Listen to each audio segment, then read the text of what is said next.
And we're back. Hello, everybody. How's it going? Good. Hello. And this is, please welcome to the Punchitchewie podcast with your hosts, Erikel and Isabella. Hello. And this is our holiday special. So, yay! Woo! Happy holidays, everybody. We hope you're having an awesome December. Yeah. We're glad to be back. We had a lot to go over this episode. A lot of fun stuff, fun clips. Some good news, exciting news. Yeah. Yeah? Yeah. But yeah, we hope you guys have been doing great this holiday season, and we wish you a Merry Christmas, and anything else you celebrate, we wish you a happy that as well. But yes, we're very, very excited. We have been sick, horribly sick. Yeah. For the past week and a half now. Yeah. Yeah. Since we got back from LA Comic Con. Yeah, since we got back. Like right after we finished recording the podcast episode that Monday. Yeah. We all started like sniffling and like kind of coughing. We're like, oh shit. Yeah. And it's not COVID. No. We tested and it was negative. I think it's just a really bad flu. It was the flu. It's flu season. Like this is when everyone gets sick. It was the flu. So I mean, yeah. I remember COVID. It wasn't COVID. Yeah, no, definitely a different feeling, but we're feeling a lot better now. We're not coughing or like sneezing as much. It's just the fatigue that really takes me out. Like, I took a shower and I almost passed out. I was like, I can't be standing for this long. I can't be like in the hot water this long. Yeah. That's what sucks, but it's okay. We're getting there to being better. But. It's the worst part. Yeah. Yeah. Because you like can't do anything. Yeah, it's like I'm not sick anymore, but I still am. And we're both very much the type that gets anxious when they're not doing like things they know they should be doing. Yes. Or feel like they should be doing. I can't really sit still for too long. Yeah, and it's like, oh, you get to relax today, but it's like, no, I don't. It's like, well, no, because I still gotta pay my bills, but. And well, my brain doesn't let me relax. Is what I'm trying to say. Yeah. But yeah, we're feeling a lot better. Yeah. We're sorry we missed you guys last week. Yeah. And then not the week before, but the week before that. Yeah. It's like we're not trying to. Yeah. No, we really tried to make it happen, but we have like a group chat for the podcast, and we're all like, "How are you feeling?" Like, like all of us got sick. Chuck got sick. Yeah. Horrible. Silva somehow didn't, which I guess he's got really good immune system. Yeah. Beva got sick. Yeah, Beva was sick. Yeah. But still worth it though. Yeah, like, yeah. I mean, LA Comic Con was so much fun, but yeah, I wish we didn't get sick. Yeah, and we got our Christmas miracle. Silva is gone forever from our lives. They killed him. I killed him. Oh my god! Chuck finally killed him. No, he's fine. He just couldn't come today. Yeah. Because our film. Good. No, I'm just saying he just couldn't come today. Oh. Saying our filming schedule has been like really crazy. Like it has been. I don't think we've recorded on a Wednesday in like 2 months. No, and that's like our chosen day. Yeah. And that's the shitty thing is because we have like so many people right now lined up for guests. Yeah. For the show, and even friends that want to come back to the show, and they're like, hey, and I'm like, I promise you, I want to, but like we've been sick, life's been crazy. Holidays. So yeah, I think starting this next year. Yeah, in January. We're gonna kick things off, running. Yeah. I don't know. I know what you mean. Yeah, you know what I mean. But I'm excited. We're very, very excited because you guys know we love having our friends come over and being guests on the show and having a fun time together. So we want to do more and more of that. That's always something that was always something like a key ingredient to this show that we've always wanted to like uphold. Like if we could, we would have a guest in every episode. Yeah. Like that's the goal. Yeah. But yeah, life is crazy. Yes. But it's coming. It's coming. I promise. All right. Let's get into stuff for this episode. Like I said, this is our holiday special. The Punch It Chewie podcast holiday special. So we put a few clips aside that are festive. Okay. You got the opening clip? Yeah. I think you'll like this one. Ooh, it's my boy. It's your boy. はじめまして。私の名前は The Grinch です。よろしくお願いします。私はとても黒い。That means stinky. とても強い。That means strong. Merry Christmas! さよなら。Oh my god! I love that. The Grinches this year have been so fucking funny. Yeah. We're all all the fine clips. here now. Thank you. How are I you? love him.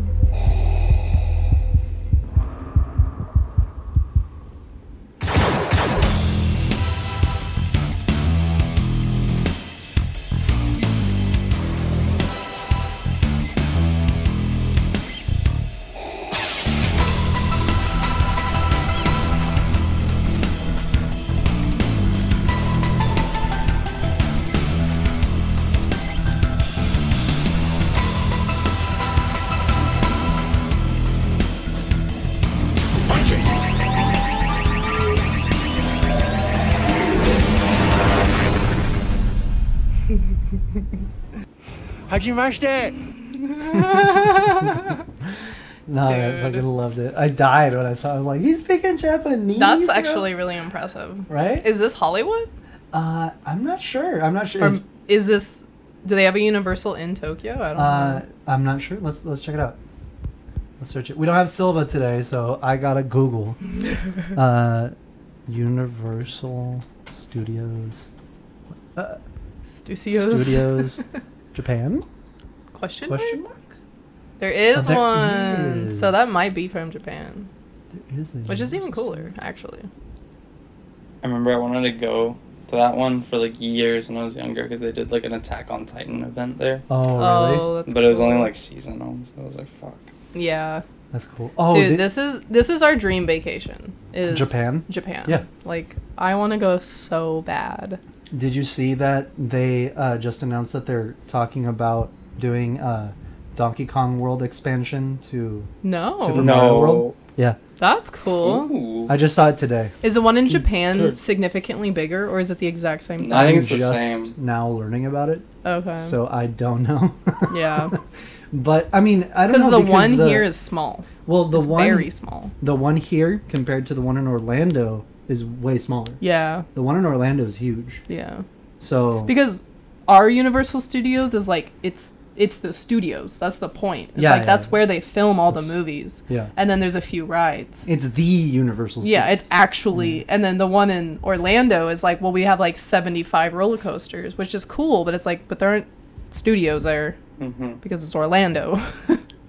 You know? All right, let's see. So- They've got events and attractions here. So area introduction. Let's plan our dream vacation. Let's see what they have. All right, Super Nintendo World, fucking obviously. Wizarding World, of course. Minion Park. Do we have a Minion Park? I know we have. We the have, Minion like, ride. the mini boardwalk. One. Yeah, the Just boardwalk. the boardwalk, but like, It's not like, is it the same thing? probably. Oh? Oh, No, that looks like an actual land. holy shit! Dang, we gotta go to Universal Japan. They have the house? we have, And his We have the daughter? house. we have the house. We do? Yes. And the Secret Life of Pets ride.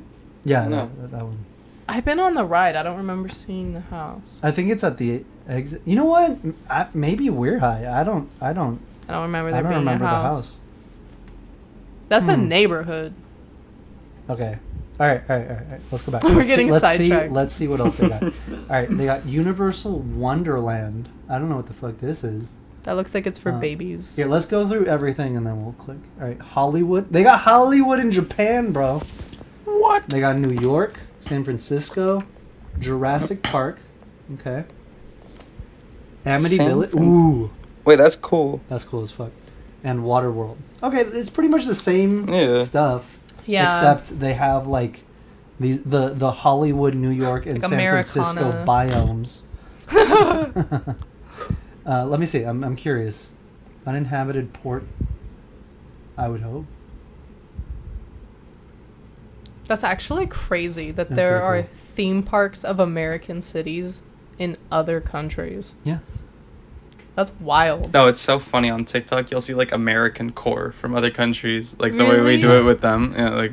Especially in Japan. Like Japan loves American. Like there's shit. a bunch of shops there with like just antique American stuff. Like, Yeah. Really? That's cool. Dude, speaking of American shit in Japan, we've never talked about how obsessed they are with Christmas. Christmas? Oh, yeah. Really? Dude, you don't know about it's this? a whole thing. Oh my god. It's okay. like, this is like my favorite like fast fact. Alright, Japanese Christmas. It's wild. Alright. Dude, and it's the funniest shit because because their Santa Claus is fucking Colonel Sanders. Stop. No lie. No I lie. swear to God. Because in short, and we'll look it up right now so that we present you with receipts, because I'm not just gonna present this to you and not back it up. But pretty much, and if I remember it correctly, but some time ago, a while ago, right?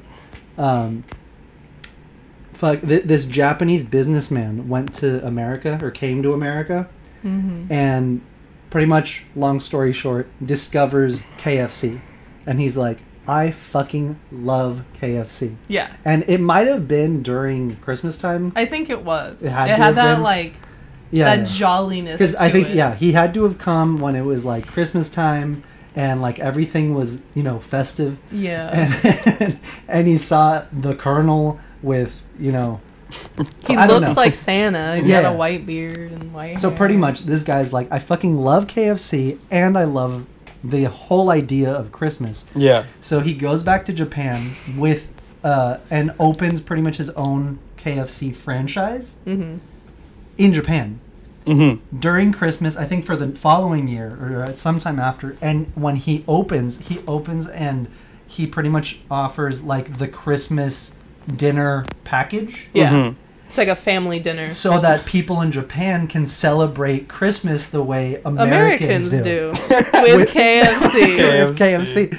So since then, it became like a cultural phenomenon in Japan, and that's why Japanese love Christmas so much, and they have fucking KFC on Christmas. They know how to fucking party. They All right, do. so let's look it up so that I'm not, you'll see I'm not full of shit. Okay. Right there. All right, this one.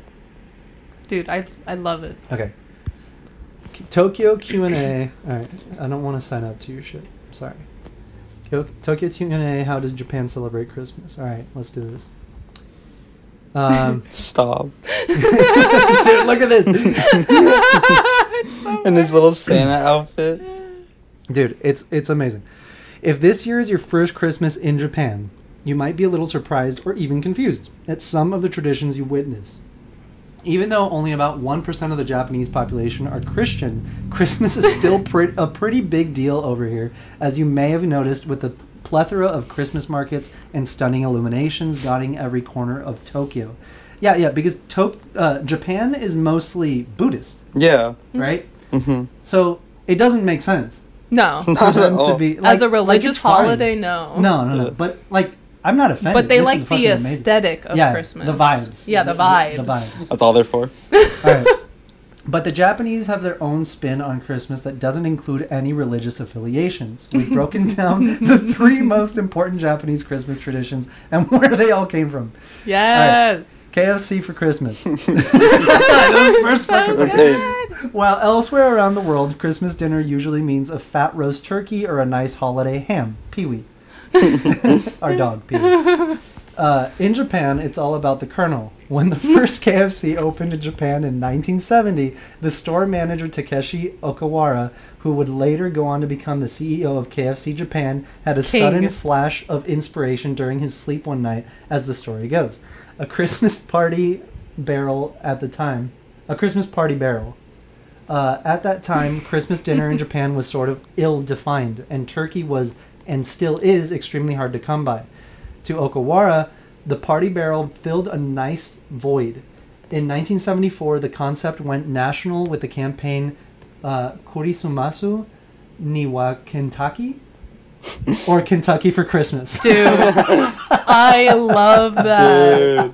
Dude. The idea went over like gangbusters, and today an estimated 3.6 million Japanese families will sit down to a hearty feast of KFC on Christmas Day. That's so amazing. The party barrels have been redesigned as Christmas dinner packages, much classier. And every year, these holiday sets make up a whopping 1/3 of KFC Holy Japan's annual shit. sales. If you're thinking about joining in on the tradition this year, just be warned, this is no joke. If you want Kentucky for Christmas, you better order your package weeks in advance. Holy Or be shit. prepared to queue up for hours at your local KFC. That's Damn. crazy. Holy shit. They go hard. They go hard as fuck. Look at him. Look at the Colonel. I mean, Santa. Santa. Santa Santa. Claus. Alright. This is something else. So, Christmas cake, the sweet taste of success. Next on the Christmas to-do list in Japan after you've put in your KFC order is to reserve your Christmas cake. Japanese Christmas cake, always strawberry shortcake with perhaps some chocolate Santas or snowmen on top, is so ubiquitous come December that you can literally find it anywhere. Bakeries, grocery stores, even convenience stores.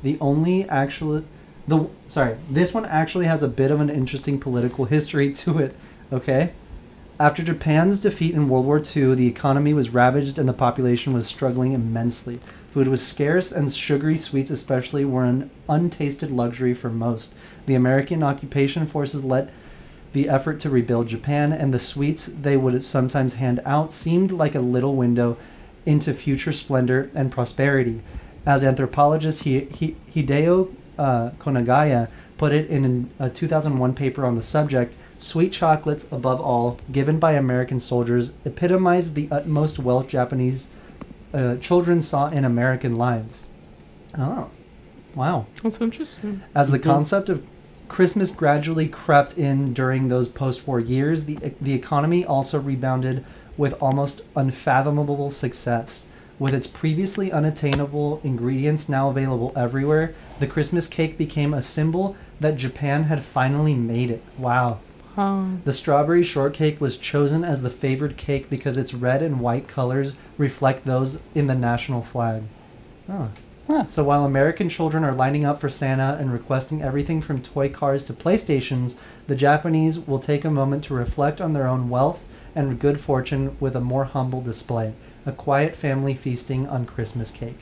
Damn. That's actually beautiful. That is It's very the little beautiful. things. See, this is something that like Bella and I always talking about, and very kind of on topic. Oh, we didn't even talk about last time that we saw the three of us. We went to go see Godzilla -1. Yeah. Mhm. Which was fucking incredible. That was so good. Incredible. We'll get back to that. Yeah. But it's also on theme with this conversation, is that the like Japan as a as a culture, it's so fucking impressive how they, like what this is saying, how they were able to come back Yeah. from like the biggest devastation in world history, Yeah. right? Yeah. You know, yeah, it was war, but it was Annihilation. Exactly, it was Yeah. horrible.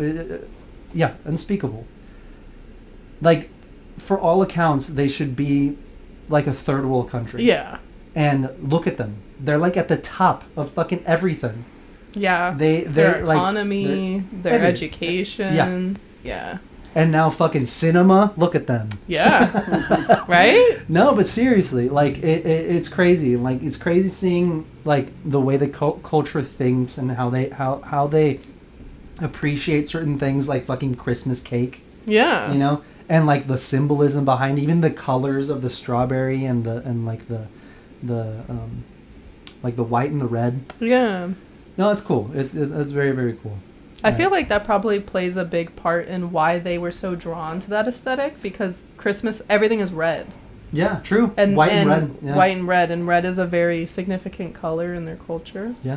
Mm-hmm. So that could have been a subconscious thing. Where Yeah. he was like, "This feels very I Japanese." fucking vibe with this. Yeah. All right. That's really cool though. All right, the last thing is a Christmas Eve. Christmas Eve is the Japanese Valentine's Day. Ooh. What? Okay. For most, Japanese Christmas Eve is an even bigger deal than Christmas Day. Over here, Christmas Eve is the most romantic day of the year. Yes, outstripping Valentine's Day, which they also do. Couples will book a fancy Christmas dinner and then follow it with a nighttime stroll to take in some illuminations. The history on this one is a little bit harder to place. Some say it's because Christmas is a time for love and joy, so why wouldn't you spend it with the one you love? But others say you can trace it back to 1982 when the Japanese hit My Lover is Santa Claus came out and topped the charts. These days, this song is the Japanese equivalent of Last Christmas or All I Want for Christmas Is You. In other words, you can't escape it all December long. Oh my god. Yo, okay. That's so funny. Interesting. Right? Like, to see how the two cultures mixed and, like, Right? what they liked. Like, what stuck and what didn't stick. Yeah. But nothing tops KFC. Nothing tops. Literally, that's, like, my favorite thing ever. And the Colonel is like fucking Santa Claus everywhere. Okay, side note. I don't know if you guys know, but I'm fucking obsessed with Ultraman. I think I've talked about it. About it. I'm obsessed with Ultraman. We know. Yeah, I know. You guys know. We have listeners. I think they know too. Well, it depends on if they've heard the episode. All right. I love Ultraman. If you don't know who Ultraman is, he's pretty much like what created the genre of like picture Power Rangers and that type of genre, those TV shows, tokusatsu. Yeah.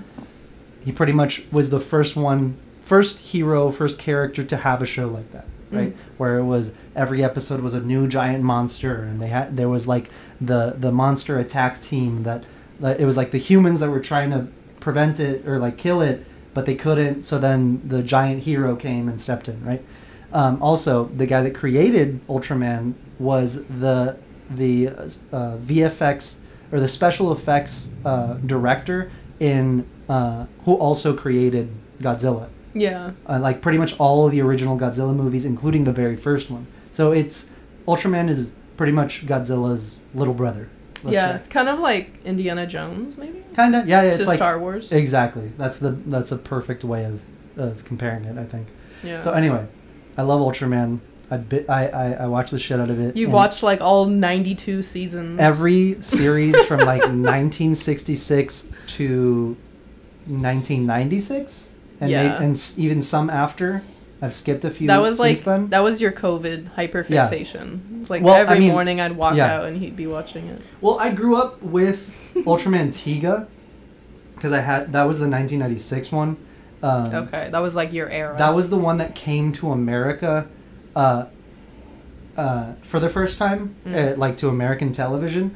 But the only reason it didn't take off was because it came in at the same time that Power Rangers was like blowing up. Yeah, and that was Rangers American. Was everywhere, and that was American. Yeah. So that's the only reason it like didn't also blow up. Yeah. But anyway, look it up, check it out. Every Ultraman series is on YouTube for free, and you can check them out there. And like it's accessible. Yeah. Now. But back then it was not. So I had like a couple DVDs here and there, and then in COVID I fucking binged every series I hadn't seen. Yeah. So like, yeah, I love it. Anyway, the funny thing is that pretty much they're their own race of aliens, pretty much, and Ultraman has like a higher up. Let's just say this is very, very butchered because there's a lot of backstory. Yeah. But there's the father of Ultra, which is like the one that pretty much not birthed them all, but he's like the first one. He's like the first one, or like the president, let's say, right? Okay. Or like the leader. Okay. And he has a kid, and he's a big part of everything. Ultraman Taro, and so anyway. Again, I digress. You're losing us. When they come to Earth, they can take the form of humans. Okay. So they can look like human, right? And there's different ways, but that's pretty much it. The father of Ultra's like human form is Santa Claus. Shut the fuck up. It's fucking Santa You're Claus. lying. I'm not lying. And not only that, and I died because I already knew the whole KFC and Christmas thing. So you just put this shit on and I was watched watching that happen? So I'm watching this episode, and I think it was like a Christmas episode because he like comes up and he like he like saves the day because Ultraman couldn't, and then he like saves the day, and then all the kids are like seeing the father of Ultra like on the horizon. He's like giant. And like, oh my god! And then I think he like makes it snow even, and then he goes from his Ultra appearance and he changes into his human appearance, but still giant, and it's fucking Santa Claus. What? Can you bring that up? I'll pull it up. I'll pull it up. And it's not just Santa Claus. It's fucking Colonel Sanders. I swear to fucking God. You're lying. Okay, I'm not lying. Okay. Ultraman Santa Claus? Are you taken aback? Dude, shut the fuck up. I'm not lying. Look at him. What? This is it. Okay. So this is him. Yeah, this is him. That is the most bizarre Look at him. shit I've ever seen in my life. Yeah, so this is him. Oh yeah, it was Ultraman Ace. That's the series. That is funny. It's like the third Ultraman series. It's so funny. I like his cape. It's pretty sick. Right? The collar and everything. Father of Christmas, am I right? Yeah, that's what's up. Father Christmas. And look at him with his horns.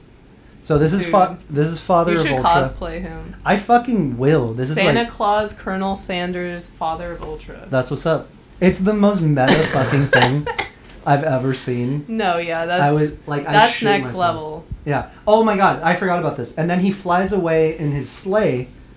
Stop. Yeah, and then the girl in the back is another Ultra. Oh my god. Again, that more is backstory. So wacky. Is he in a chimney in that one? These shows are wacky to begin with. They are. Is he in a chimney in the top corner? Yeah, this is the chimney. Stop. Because he was at Ultraman was at a kid's, I think it was a kid's school. I don't think it was like an orphanage.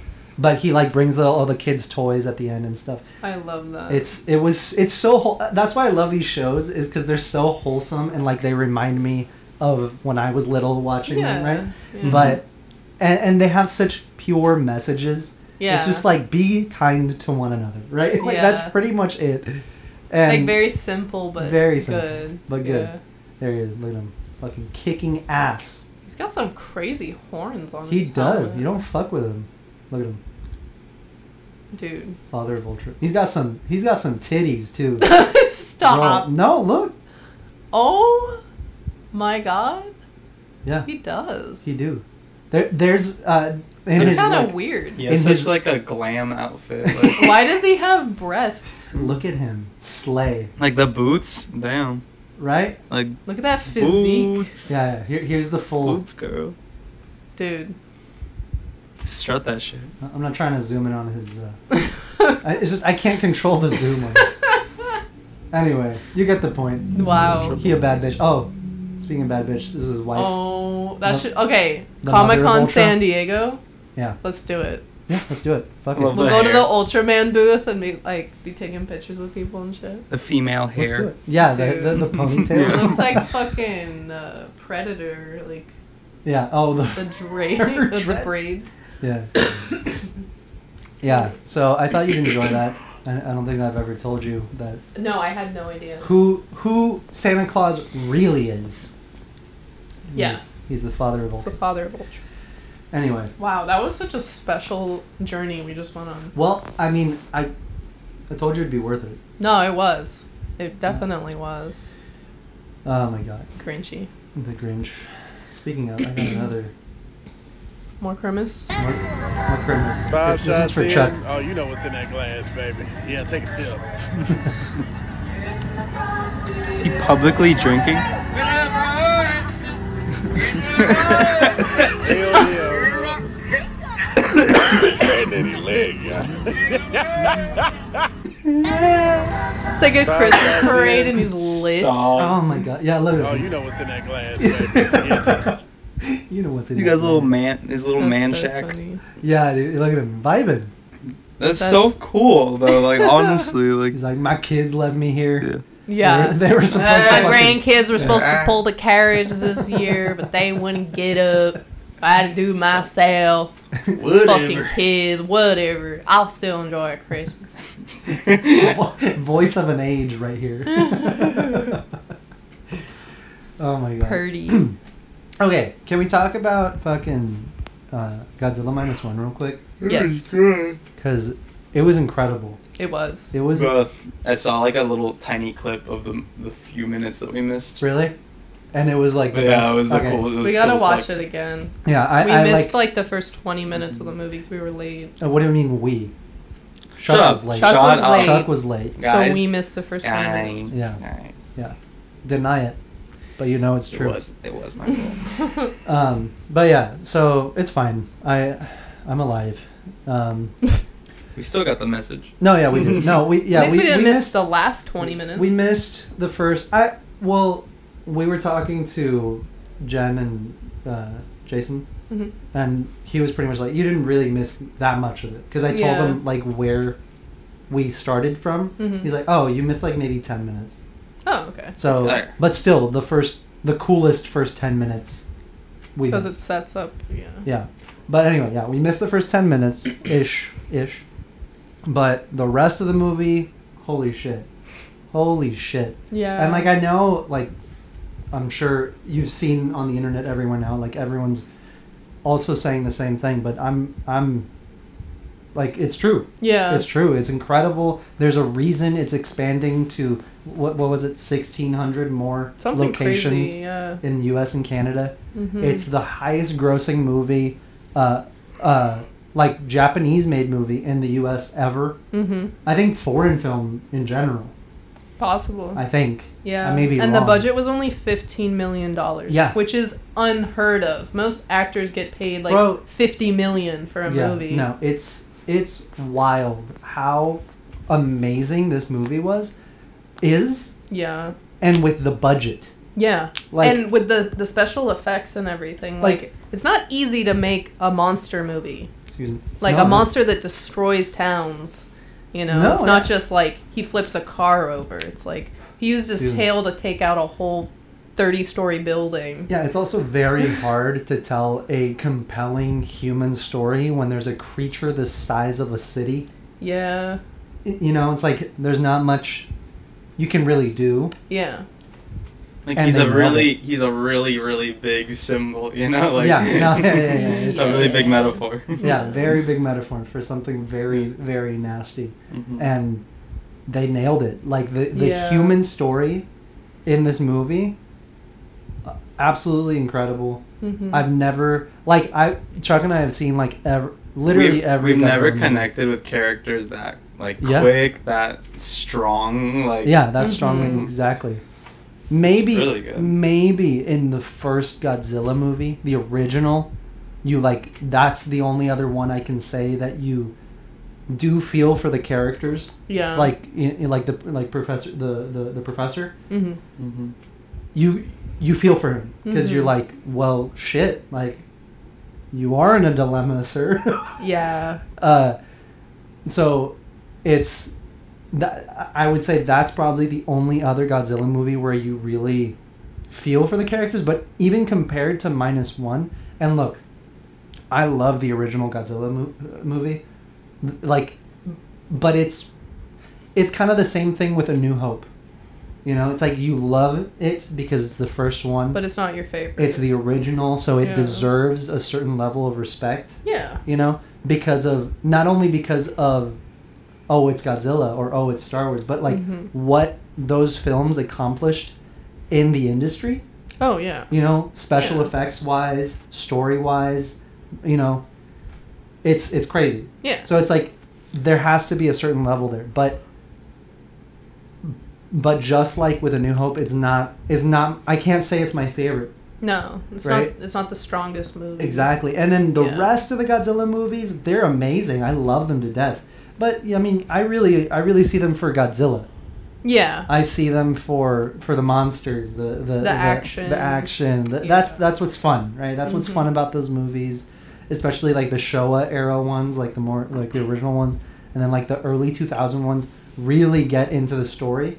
Yeah. But you really need a lot of the human element, and there's a bunch of different parts of the human element that where you kind of only because there's so much of it, that's why you get invested. Mm-hmm. Okay. Right? But not like -1. Yeah. Like -1 has been completely. Shin kind of gave everyone a little taste of like that type of seriousness with Godzilla, because like it's very like the pain you see him go through, like all that, like he's just on pain the whole movie. Yeah. Like his roar is like a scream. It's not like Yeah, he's hurting. Mm-hmm. He's not happy. Yeah. No, yeah, and Shin Godzilla, I love, and before -1, I would have said that's definitely up there. That's one of the best Godzilla movies. I don't know, I feel like it, in terms of realism and like, what can I say? Like, how realistic that movie is. Yeah. That's what makes that one so good. Yeah. Because it's also, that film is, it's a message of like, it's a political message for that movie. Mm-hmm. It's Shin Godzilla specifically. It pretty much the message is like the lack of government. Exactly. Like, look at how they take so long to fucking make one decision, and once they've made the decision, it doesn't even fucking matter because it's too late. Yeah. Right. So that's what makes that movie so good. But -1, it's there's humanity in this movie. I think what made it so good, and now that I'm like thinking about it, this is kind of how I'm seeing it. I feel like -1 was the Rogue One, like of its franchise. Okay, yeah, because I see that. I like, you've seen them all and you know all the lore and you know everything. I kind of observe you, and like I'll learn stuff like through you, but I'm not like a diehard like Godzilla fan. Yeah. And I've seen like the original movies and stuff. But watching that movie, it didn't feel like a monster movie. It didn't feel like, it felt like a war movie. Yeah. Yeah, it did. And it felt, because so much of, I mean, Godzilla is inherently World War II. Yeah. Like Godzilla is the art the personification. The personification and the art and the way that people like dealt with it through art. That is like the perfect example of Japanese culture and how everything affected them and like how they moved forward. Yeah. Like we were talking about earlier, but it was so good because, like you were saying, it was like the human characters in that story were so solid. Yeah. Like every character on screen had a purpose. They were interesting. And even if they had opposing beliefs, it was like, okay, but I get it. I understand why the scientist thinks we should do this. I understand why the mother thinks we should do this. Yeah. I understand why the child who didn't go to war wants to be a part of the war. Like, I think that's what made it so interesting, was it showed so many sides of the war. It showed the orphans. It showed the adults that had to adopt kids whose parents were dead. It showed the adults that were in the war. Yeah, it showed the veterans. It showed the kids that didn't go to war. It showed, like...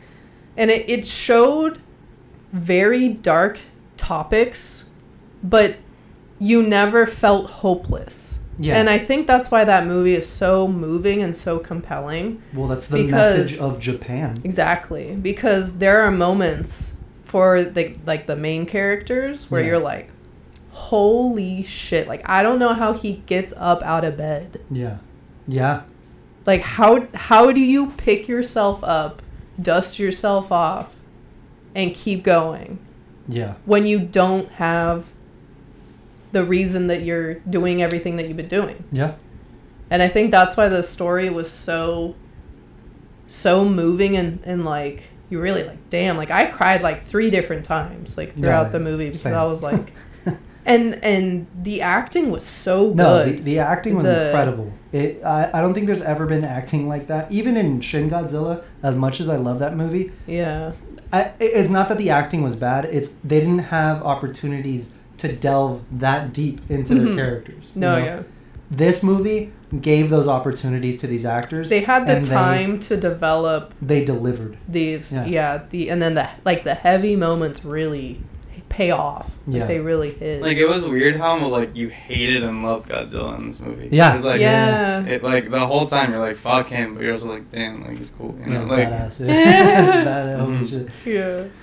No, it's crazy, and that's always been kind of like the bittersweetness, I guess, with Godzilla is because as a Godzilla fan, you're like, oh, he's badass. He's Godzilla. Yeah. He's like, oh, that's so cool. He's the king of the monsters, right? But he is except in like the originals for a time, he was a good guy, but he's not. No. He really is, and not because he's a bad thing. You know, he's like he's not inherently evil. No. It's we created him. It's the consequences exactly of decisions. Yes. Mm-hmm. And it's like, you gotta face the facts. Yeah, exactly. Yeah.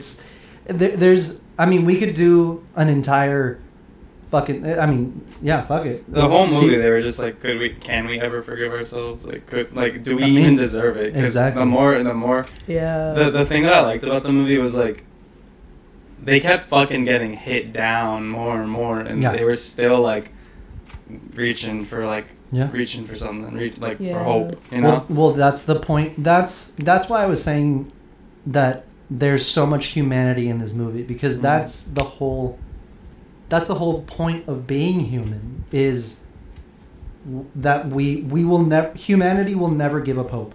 Mm-hmm. There may be some people that are pushed too far, right? Yeah. But humanity will always see the light. Yeah. No matter how fucking dark it gets. And that was I think that's exactly why this movie was so beautiful, because exactly that. And it's like, how the fuck do you fight this thing? Yeah. How do you... We can't even like scratch it. It's how like are we going to kill it? Yeah. Exactly. And he pretty much is.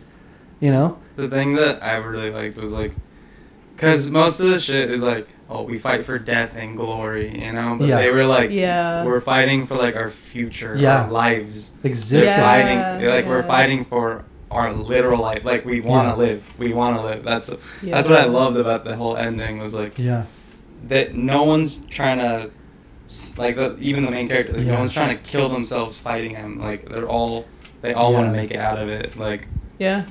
Yeah, well, that's what's crazy too, is like when you're comparing it, like, and this is obviously very in universe, Godzilla doesn't exist, but it's comparing the war and that situation with Godzilla. It's like, in the war they weren't fighting for, survival, for, like what Chuck said, they were fighting for honor, for glory, right? Because that was very much part of the culture, especially back then. It's no. Expanding, exactly, and controlling, and that was the point, right? Yeah. But and the context of this movie is, I think, what makes it so unique and different than any of the other Godzilla movies, is that it takes place right after the war. Yeah. It's like the following year. Mm-hmm. So they're very much like beaten down, defeated. Yeah. Like, they're like, we couldn't be any lower. Yeah. And then Godzilla's like, hey, bet. Remember me? And so, yeah, like, I hadn't thought about it that way. Now that Chuck put it that way, it's like, yeah, they're like, this is it. Like, we don't have a choice this time. Yeah. You know? Well, it's also crazy. It's like, the war was not the hardest part. No. The hardest part is rebuilding after the war. Yeah, exactly. And I think that was like a very, I don't say like relatable theme, but just kind of like very real and because raw. It is because the movie is based on such a real foundation. Yeah. Because it is. It's all real. The only thing that isn't real is Godzilla. Yeah. That's what's crazy about this movie. But everything that he represents is real. It is. He is just a physical manifestation. The destruction you see, the pain that you see, everything is real. Mm-hmm. Yeah. It just wasn't done by Godzilla. It was something else. Yeah. So it's heavy. It's a heavy movie. It's honestly it's like a story of humanity. Yeah. Honestly, because Like the human spirit. Because if we really look, Bella and I talk about it all the time, is that if we really look at, you know, the bombings, it's like Earth's Nexus event. Yeah. You know? It's like our zero BBY. It is. Yeah. That is going to be a point in our history that will always define, you know, a big part of who we are. Unfortunately, it was a tragedy, but look at the Japanese, look at Japan, look at how they bounce back, and in the centennial of what am I talking about? There how many years has it been? Well, it happened in 45. So it's been 80 years. 80? A little less than 80 years. So in less than 100 years. That's what I'm trying to say. Yeah. In less than 100 years. Yeah. Like, look at that. Look at the country. It's unbelievable. It's unbelievable. And like, not just but like, look at everything that has come from Japan. The culture, like the popular culture, the everything that they've contributed. It's very impressive. It's very impressive and like, you know, inspiring. Yeah, exactly. Yeah. And they never wanted, like, did they ever want revenge or like I don't think so. No. It never came to that, you know? Like, no, well, because it's look, unfortunately, I mean, and in its history, they were like, I'm not going to go into the morality of what the U.S. and everyone during World War II did, but unfortunately, Japan was not on the good side. No. Right? So I think they realized that. Yeah. Right? And also, like what we were just reading, the U.S. helped rebuild Japan. Yeah. Especially at the beginning. They were at the forefront of rebuilding. Because there was the U.S. occupation there for a good amount of time. So I'm sure there's a lot of gratitude there, because we didn't have to do that. No. Technically, you know? So I mean, I don't know. I'm not Japanese. You know, but I've had conversations with Japanese people, and I've seen a lot of you know. Well, no, what I'm trying to say is I've never heard a side from a Japanese person that's like, I hold this resentment towards America. Yeah. You know what I mean? Yeah. It's more like they acknowledge what happened, they see what happened, and instead of holding rage or, like, you know, resentment, they've used that to do what they've done with their country. Yeah. You know? I think a huge part of that is just a huge part of their culture and their beliefs is honor, and there's winners and there's losers. True. Exactly. No, you're very right. I think they saw it as we lost. They were the better country. Lost. They were the better country. Yeah. They were the better warriors. Yeah. However you want to say it. You're 100% right. And they were like, the way we were doing things clearly didn't work and was not successful. Well, so, like, let's all sit down and figure out what are we doing going forward, because what we did in the past didn't work. Well, look at the samurai and how they thought, right? Or let's use Ghost of Tsushima, for example, right, Chuck? So if you guys have played Ghost of Tsushima, you'll know what I'm talking about. They pretty much, and this is also a historically accurate. You know, this actually happened. The Huns or whatever, they invaded Japan. The Mongols. The Mongols? Oh yeah, the Mongols. But pretty much the samurai were used to fighting honorably, face to face as warriors, and the best warrior won.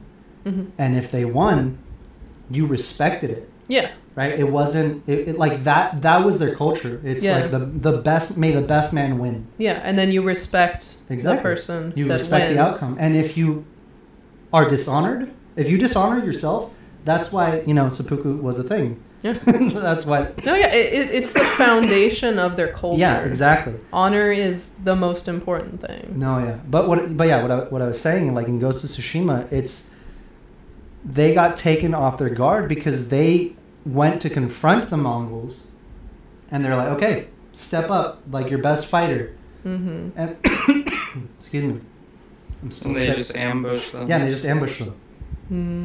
Instead of fighting honorably. They didn't play fair. They didn't play fair. So that's why the samurai lost that. Not lost, but like they were taken off their guard because they're like they fight like animals. Yeah. Like they have no honor. They have no respect. Mm-hmm. How do we fight that without losing ourselves? And that's what Ghost of Tsushima's about. Okay. Is a samurai that has to learn how to fight dirty, pretty much. Yeah. And he loses his honor and the respect of his uncle and his peers.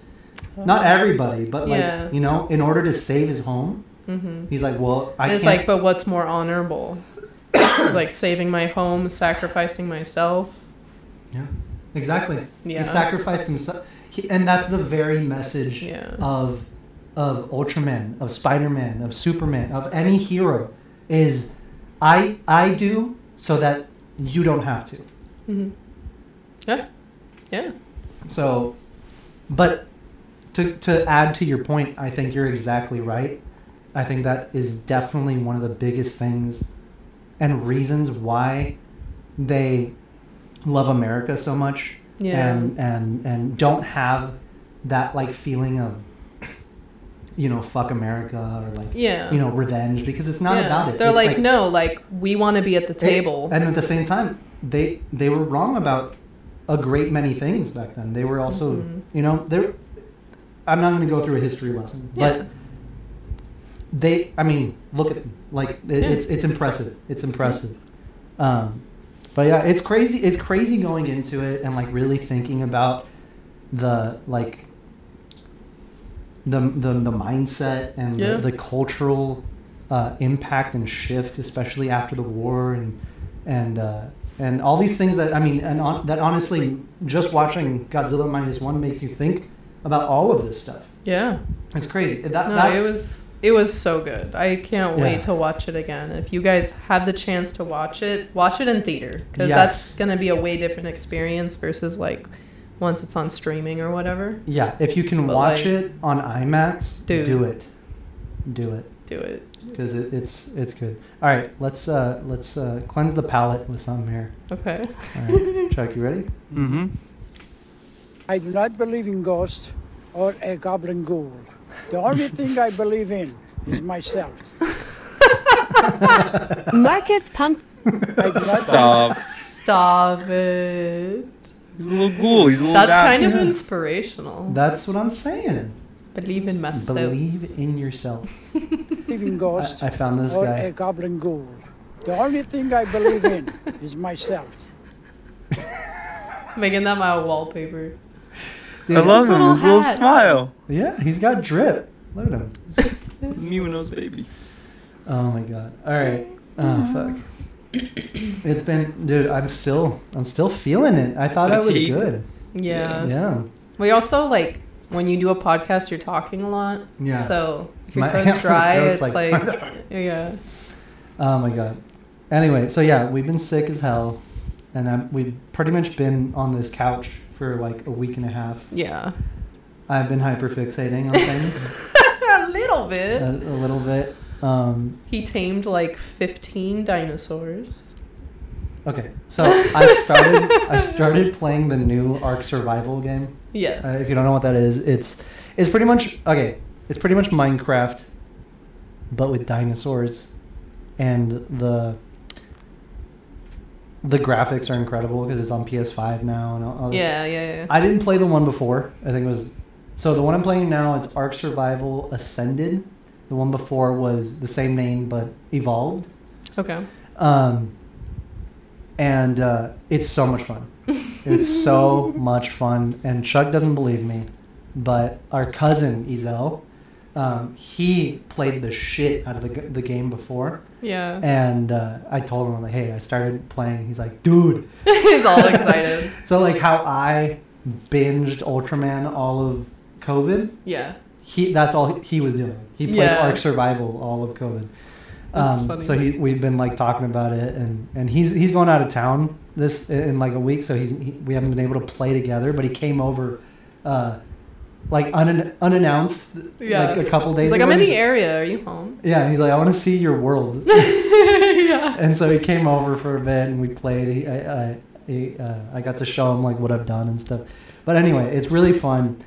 Pretty much you start. It's like a survival game, and you fucking harvest wood and stone and like all this shit, and you literally start with nothing. And you can tame all kinds of dinosaurs. There's fucking woolly mammoths and saber-toothed tigers and T-Rexes and pterodactyls. And it's fun as fuck. It's definitely up my alley. I mean, it's fun until it's not, though. Oh, yeah. You're leaving out a huge component. So this fucking game likes to... Okay, it is a little glitchy right now. The game also just came out. I think it came out like the end of November. Like really? November 30th or something. Oh, I thought it had been out for a little bit. No, it just came out. So it's glitched a couple times on me where I've literally wanted to like jump out the window. But only because you lose everything. Yeah. You lose it all. If you die, you lose it all. You lose all your shit. Everything you have on you, at least. And if you don't have like a house and you've made a bed that you can like respawn at, you'll respawn in a random ass location. And if you die, you can still have a chance to find your old body and like pick up all the stuff you dropped, pretty much. Yeah. But if you die before you do that, it's gone. It's gone. Forever. Yeah. And yeah, that's happened to me a few times. And I've screamed and cried. Yeah. And it's a bit of an emotional roller coaster. It's a bit of an... Look. I'm just trying to survive out here. How am I going to do that if I lose all of my thatch and wood and stone and flint? And you're out there in your undies. And I'm out there in my... Literally cheeks out. Yeah. Cheeks out. I was like, oh, okay. Well, you got to make clothes. All right. Nothing in life is guaranteed. Not even a loincloth? I mean, no, there's undies. But it's fun. It's so much fun. It took me a while to like build a little house. Yeah. And, build a bed. And the shitty thing, it's so stupid because the first like bed you can make is a sleeping bag. Okay. But it only works for one respawn, and I didn't know that. What? I didn't know that. Yeah, it only works once. Okay. If you want a permanent bed, you have to build a bed. Okay. And I finally have one of those, but... So were you like, where's my goddamn sleeping bag? Yeah. It was just here. Yeah, pretty much. So annoying. But like, that's the point of the game, right? Yeah. Is that you're surviving. Yeah, it's a survival game, so that's the point. But it's still very frustrating. I could never play a game like that. Yeah. If I was playing Animal Crossing and I like had a bunch of like clothes and like fruit on me and that shit just disappeared, I would have a meltdown. Yeah, well, you get it. It's pretty much Animal Crossing, but for adults. For adults. Well, I'll play Animal Crossing while you play this. Yeah, all my villagers are carnivores that eat me. But it's actually pretty fun to watch you play, though. It is a very fun game. Like it's a very beautiful game. Like it's all like pretty much looks like Hawaii, but there's a bunch of dinosaurs. It's an island. It's a giant island and very tropical. There's certain areas where it's safe, and then there's certain areas where it's not, like California. And I picked the safest area. I'm like on the coastline. Yeah, you're like a beach house. I was like, what the fuck? Survival. This guy's got a pool on top of his house. Where the fuck do you wash up? Alright. In the middle of the fucking, like, on a mountain? Yeah. No, on the beach. Yeah, take a little dip. You don't need a whole pool for yourself. That's wasteful. Shut up. No. Like, I picked the most strategically placed. You did, though. I did. It's kind of like it's low-key like Tony Stark's Malibu house. Fuck yeah. It's like on the cliff. Tony Stark's Mojo Dojo Casa house. Yeah. You mean? Yeah, that's what I meant. Malibu Tony Stark? Dude. He's not even different. He's the same fucking person. No, yeah. Just give him pink sunglasses. Yeah. It's Britney, bitch. But yeah, the game is so much fun. the first few things oh my god, I forgot to tell you. Doo-doo died. No, not Doo-doo. No. What happened? Yeah, it was my first tame, and it was a dodo bird that Bella named Doo-doo. Doo-doo. Doo-doo the dodo. I just so you can either have them stay wherever you put them. Okay. Or they can wander. And if they wander, they just fucking wander. Yeah. Anywhere they want. But walked usually, into a lion's mouth. I don't know what happened. I just saw above, because it'll tell you like, oh, he died. And I just saw above, oh, Doo-doo died. And I was like, no! Not Doo-doo. Fat rip. I beefed him up though. Really? Yeah, I like leveled up his health like hella. It's Doo-doo. Yeah. So it must have taken whatever killed him like a while. Really? Yeah, that's funny. He was putting up a fight. Yeah. But yeah, there's dodo birds everywhere. Are there any like bugs? Yeah, like, they're giant fucking bugs? Annoying. Yeah. Mega something. I saw like a dragonfly, but that was it. Yeah, they fuck you up. But that's how you get chitin. It's like, I don't know what their bodies are made of. And that's, you can make, you can like craft a bunch of stuff with that. Some make armor. Furniture and shit. Yeah. Bug furniture. But it's cool as fuck. So Doo-doo was my first tame. And then I tamed like 5 turtles. Yeah, you had like a giant slot. turtles. Let me look them up so you guys can check them out. I feel like they're low-key the best part of the game. Well, Carbonamis, there we go. Look at him! He's so cute. It's like a Spinosaurus. Yeah. So I got like 5 of these dudes, and they're slow as fuck. Like they're slow as shit. He's like technically Rodan? No. Gamera. Yeah, yeah, very, very close. Well, the first one I named... Does he spin? Gamera? Does he spin? Him? Yeah. Really? And then jets come out of his... Yeah.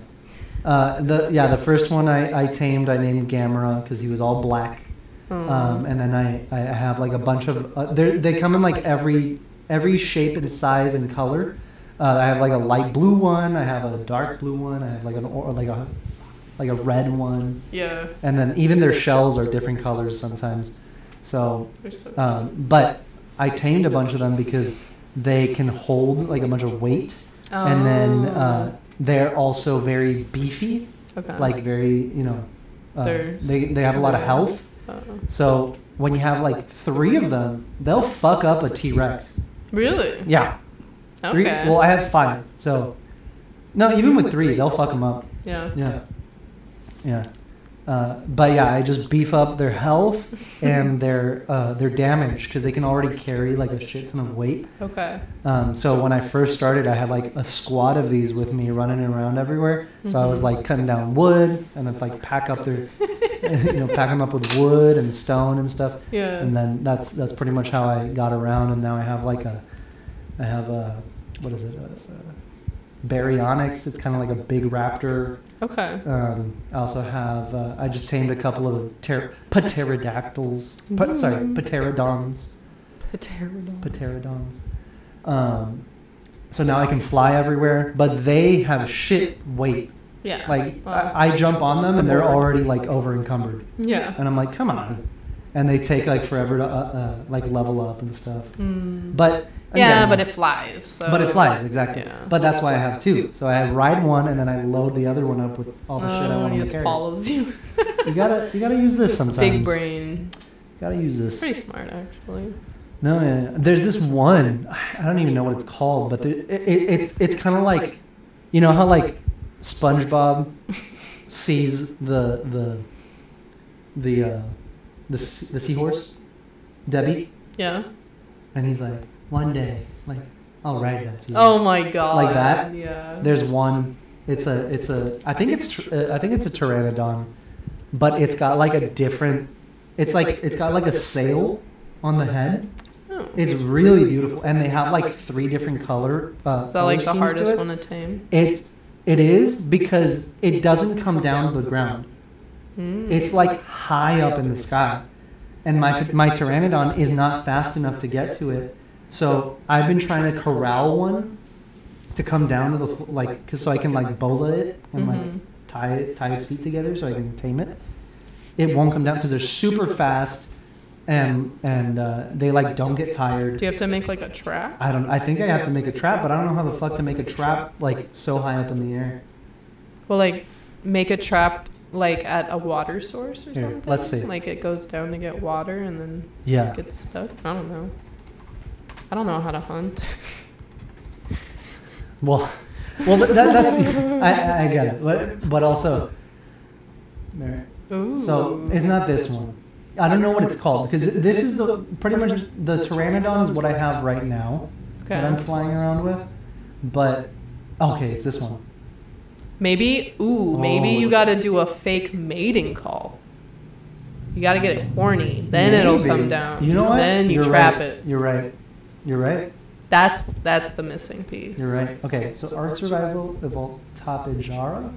Okay, I think that's what it is. Gigantosaurus. Big. Okay, yeah, look at this shit.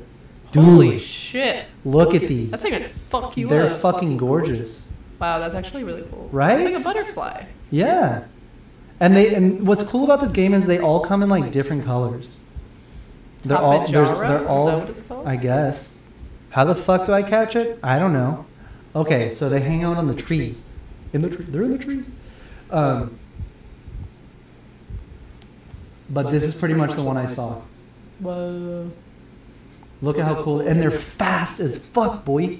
Yeah, they're fast as fuck. They look like it. And got a sail for a head. That's what I'm trying to catch one because I'm like, my pteranodon right now sucks balls. Now imagine if I get one of these. This is like the Ferrari of flying dinosaurs. Yeah. No, that's cool. But they're, like I said, they're literally the highest up I've ever been. I had to fly up super high. And then what's stupid is my pteranodon gets tired. Yeah. The stamina runs out. So I have to go all the way back down. And if I don't go all the way down and land before he gets tired, it'll automatically head straight down, even if I'm not over land. Right. But if I am over land, it's worse because after a certain point, if you're still not touching land, he'll buck you off. Oh shit! And I fall to my death. Yeah. If it gets tired. So I'm right now, this has been the hardest thing to do. I'm I'm trying to catch it, but I have no idea how. I'm sure there's a way, obviously. Have you looked on YouTube? I haven't because I'm trying to, figure it out. I'm trying to figure it out. Okay. I respect that. No. First, I always try to figure it out. Then if it's okay, fuck this. Yeah. Then I look it up. You probably need a certain berry and fucking certain wood and put it here and wait 3 days and then and that's very much a thing in this game. Yeah, I don't think it's gonna be something you just figure out, but you can try. True. We'll see. Maybe. Try that mating call. I think that might work. Yeah, maybe. I'll have to see what. Make it like a little kazoo. Yeah. Do a little dance. No, yeah. So also right now, Jesus, the fucking headphones are tickling my ears. No, right now that we're on the topic of Ark Survival. Because I started playing this while we were sick, this is all I was doing for literal days. Yeah. Because this is all I could do. I felt like shit otherwise. Yeah, I couldn't get up. I think I would have felt worse, but I was distracted. Yeah. So, but yeah, it was 2 days of no sleep, just playing Ark Survival, being sick as fuck. And then Bella went to sleep. And I played for maybe an hour or two more. And I was like, fuck it, I'm tired. I'm going to go to bed. And I go to bed, and Bella's sprawled out. Yeah. On the bed. The whole bed. Yeah, it's my bed. Yeah, I get it. So anyway, I'm whatever. I'm not, usually I don't wake you up. I'm I just squeeze in wherever I can. But this time I was okay, fuck it. I'm going to try and squeeze in. And then I start like climbing into bed and trying to squeeze in between like the foot between you and my fucking nightstand. Mm-hmm. And in my head, I go, you and I both know we're not going to fit there. And then that's when I like kind of woke you up. Like third person. And then once I laid down, I was like, who the fuck else is in here? Who the fuck else is in here that is like, nah. Nah, bro. I tried it before. It doesn't work. Maybe it's your previous self? My past self? Your past self? Like past life self or yesterday No. Like self? yesterday self. Maybe. I don't know. You know? He doesn't answer when I talk to him. Well. He talks to me. Yeah, maybe he just chimes in when... I guess. Because I was like, hello? Stop. Hello? Hello? No, but I was... That is actually really funny. Right? I stayed up like that your night. subconscious was like trying to reason with you. It was like, you and I both... Well, you know. have like your subconscious brain and then your conscious brain. So maybe it was your subconscious... I guess. Talking to your conscious. Am I Moon Knight? Maybe. It's probably just the sleep deprivation, though. I would say not sleeping for 2 days and being sick and taking NyQuil and then talking to yourself is probably more likely. I hope so. I hope you're not schizophrenic. That would be problematic. I mean, I don't know why you have to take it so dark. Jesus. You said Moon Knight. I'm just saying. It's a joke. It's not, though. It's not. Get some help. I will. He's already chained up. He just doesn't realize he's on a podcast. It's going. Your other self's trying to come out. Yeah. We'll see. Maybe we'll find out. Yeah. If you're like, hey, Pete. Who are you talking to? Who are you talking? Yeah. I don't know, man. How many people are in there? I don't know. At least he one. Said, okay, he said you and I both know. So I think it's just 2. Okay. There should be 1. Just 1. There might be like 3 or 4. There might be. If he was like, we all sat down and agreed. We all know we're not going to fit there. Then I'd be okay. But no, it was like, I think we both know. I think one alternative to you is that's healthy. Yeah. Maybe that's just being self-aware. Probably. You know? Yeah. I think you and I both know it's not going to work. I guess. Like, who are you kidding yourself? I guess. Maybe it's just a spur of the moment thought to myself. Yeah. Now I'm just overthinking it. Like, who else is here? Yeah. I want to know.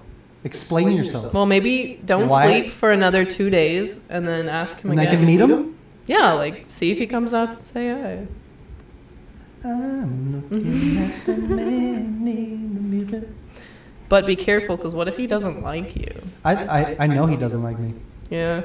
Yeah. It was kind of like aggressive, the way he was talking to you. He was like, you and I both know. Yeah, like it was kind of like condescending. It's like your fat ass is not even fit. Yeah, like we both, like you think you're smaller than you are. Yeah. I think, I mean. That could definitely be subconscious, though. Probably. Yeah. Or you're just insane. Which I mean, I think that's already been established to a degree. Yeah. I don't think anyone's denying that. Yeah. I mean, to be fair, we both lost our minds already. Yeah. It's been a while. Yeah, it's been a while. Since that. That's old news. That is old news. Speaking of losing your mind. Okay. I got a package from Lucasfilm last week. That's right. Which I was totally not expecting, but they sent like a little kind of like a holiday care package, I guess. And it was really sweet. They sent me like a bunch of Ahsoka stuff. They did. And I did an unboxing, so you guys might have already seen it on like my Instagram or TikTok or whatever. But I have to talk about one item specifically. Because never in my life did I think I'd even like be able to get this for myself. Yeah. But the fact that like Lucasfilm gave it to me is like a whole other it's a whole other level. A whole other insane level. So let me put it down here. Oh. So the cubbies? Yeah, we have like our little thing there. But so like I said, the whole box was all like themed with Ahsoka stuff. Yeah. And there was an Ahsoka hat.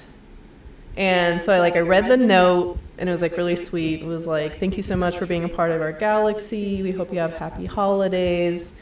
We included some goodies in here, including a signed hat.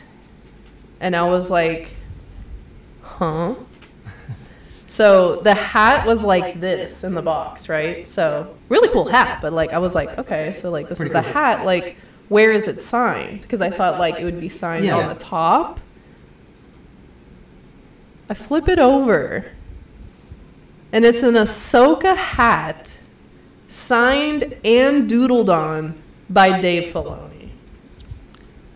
This is the nicest gift I have ever received. Like, this is so insanely cool and crazy, and I still cannot believe this is real, and I'm like actually holding this in my hands. And the craziest part is that, so if you're lucky, when he signs something, he'll do like a little doodle if he can, like if he has time. But what's even crazier about this is that he signed it the year that he signed it. So it says 23 on it. 2023 is the year that he became the executive creative director of Lucasfilm. Yeah. Yeah. Fuck yeah. Like, this is George Jr. Yeah, literally. That's crazy. And to like have his character on here, I was like, if I got tattoos, I would immediately get this tattooed. Yeah. Like, I'd be like, just put that on my body. Yeah. But yeah, so that happened. I don't know. Awesome. I don't know how I deserved such a special gift, but again, thank you, Lucasfilm, because you did not have to do that. It was so sweet. No, yeah, thank you. You mean our hat? Oh, shut up. Our hat. This is binding. Was your name on the box? Binding. What, marriage? Yeah. Imagine. In the divorce, it's like, I want the Filoni hat. I want the Anakin lightsaber. Yeah, that's it. That's all. So don't leave me here. Man, I should have made you sign a prenup. Any swag I get is mine. No, I'm kidding. Yeah, sure. You brought all the Legos to the marriage, so. Yeah. Everything else. Not everything. Mostly everything. Mostly everything. But the hat's mine. All right. The Legos are mine. Damn it. Fuck. That's fine. I'm trying to get that Dave signature on my comic though. Yeah. At least. Someday. Dude, that's the dream. That is your holy grail. That is my holy grail. Yeah. Clone Wars #1. And it's not that hard to get all the signatures. Like, it is. I mean, but it's not Dave like is the hardest. It's not impossible. Dave is the hardest. Yeah. For sure. But like, we know people that we could be like, I'll pay you to get it signed. We know people. I know a guy. We know people. No, we know people who do this for a living. They like low key. I don't want to say stalk, but. What is wrong with you? What? Chill out. No, we don't know people that stalk. We know people that represent people. Yeah. And we're also at conventions for a living, so that's why it's not hard to get the signatures. Jesus. I'm just saying, like, leave me out of the restraining order. All I'm just her. Saying, keep her on it. Is there are people who know, like, who's staying where, what restaurants they like to eat at, and that's how you get signatures. They're not but you don't get a signature at the convention. You get a signature like out on the street. But I'm not going to be running around with my Clone Wars #1. No, I know. On the street. Yeah. You're like fucking like the people that were punching Mark Hamill in the car. Yeah. No, that's not. I'm not fucking. It was on eBay. 20 minutes later. Not doing that. No, I know. No, you would never do that. No. I hate those people. I know. I hate those people. They are the worst. They don't even know the people they're getting the signature of. No. It's all free. Oh, you're famous. Sign my baby. If you're a fan that just runs into someone, you don't have a fucking pop. Yeah, you don't like have it on. You don't have a pop. Like, oh my god, give me a sec. I carry this around with me. Just in case. Yeah. Just in case I meet Mark Hamill. No, you don't fucking do that. No. But one day. One day. We will get all the signatures. At a convention. At a convention. At a Star Wars celebration. Yeah. Most likely. Yes. Because Justin, our friend Justin, he got Dave's signature at a Star Wars celebration. Like after a panel, right? Yeah, I think it was after the either Ahsoka or Mando panel. Yeah. No, season 7. Clone Wars season 7. Oh shit. That's what he like ran up, got it. Him and Clint, I think. Nice. Star Wars Daily. Nice. Shout out my guy. But one day it'll happen. I need Ashley, Matt, James, and Dave at least. Yeah. At least. Imagine if you got D. Imagine if you got George to sign. I need D. Bradley. George? I mean, yeah. That'd be crazy. I mean, I would have George's signature on fucking anything. Yeah, my fucking eyelids. I don't, I don't care. Yeah. But that would be insane if you had like. Yeah, it would be insane. All right, I think we're running out of time, but I think I have a couple other. No, this is the last Christmas one. Okay.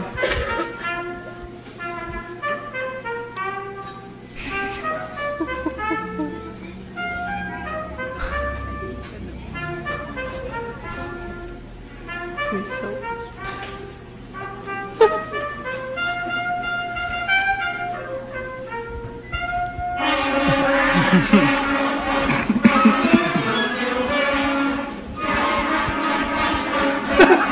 oh my god. Not a single clarinet is tuned.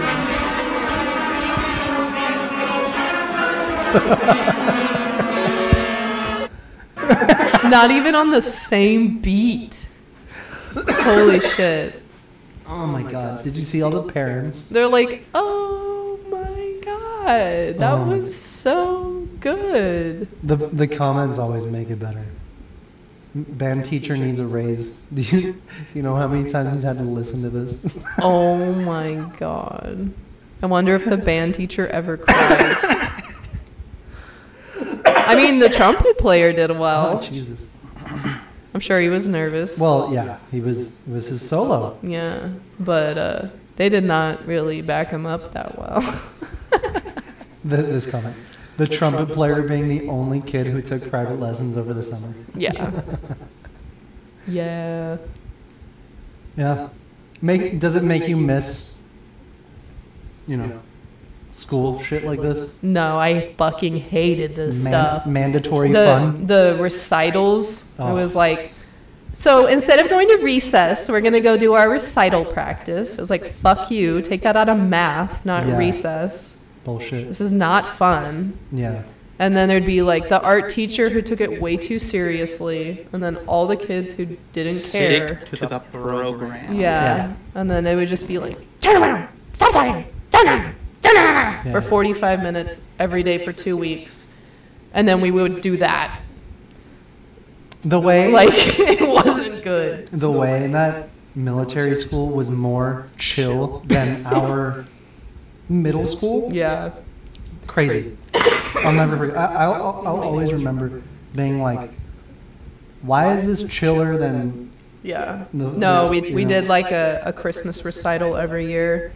Someone always played Mary and Joseph, and it was always a big deal. It was like, oh my god. It was like the... Oh my god, like, are they dating? King and queen. Yeah, literally. Exactly. Yeah. Exactly. So ridiculous. And then it's like, who's going to play Mary? She has to be able to sing. Like, oh my god. I remember I was one of the 3 wise men. Look at you. I was always like a camel. I was like not even a person. Well, it would have been racist for me to be the camel. So you're right. They couldn't do me like that. So they put you in the turban. They put me in the turban. Okay. I was like, it's fine. Yeah. It's okay. Oh shit. Those were the days. You good? Yeah, I think so. Time to stop talking. I think it's time we call it, only because we're still sick. Yeah. And I think we're dying. Yeah. A little bit. A little bit. A little bit. Just doing this. All right, but yeah, I mean, I think I hope you guys had fun. I know we did. It's been a little while. I feel like when we skip a week, we haven't done this in months. It does feel like it feels that way, and I hate it. So we're not going to do that anymore. Yeah, we're going to stay on top of it. No, yeah, we got you guys. Don't worry. We are back, and we might take 1 week off for Christmas, depending on how things, how the schedule goes. But I think we're going to keep with the schedule. Yep. Yeah, we appreciate you guys. Thank you so much for being here and for listening, for watching. It's been an awesome year. We honestly could not be, happier with how things have gone and how the community that we've created here. And for you guys, honestly, we're grateful for all of you. And I know we had a Thanksgiving break as well. So, and I don't think we got a chance to say that we are grateful for all of you. So thank you for being here. Thank you for your support, for listening. And please do not forget to rate, review, and subscribe if you enjoyed the episode. And please tell your friends to tune in. It really means a lot. But yeah, I think that's it for today. We'll see you guys next week. Bye.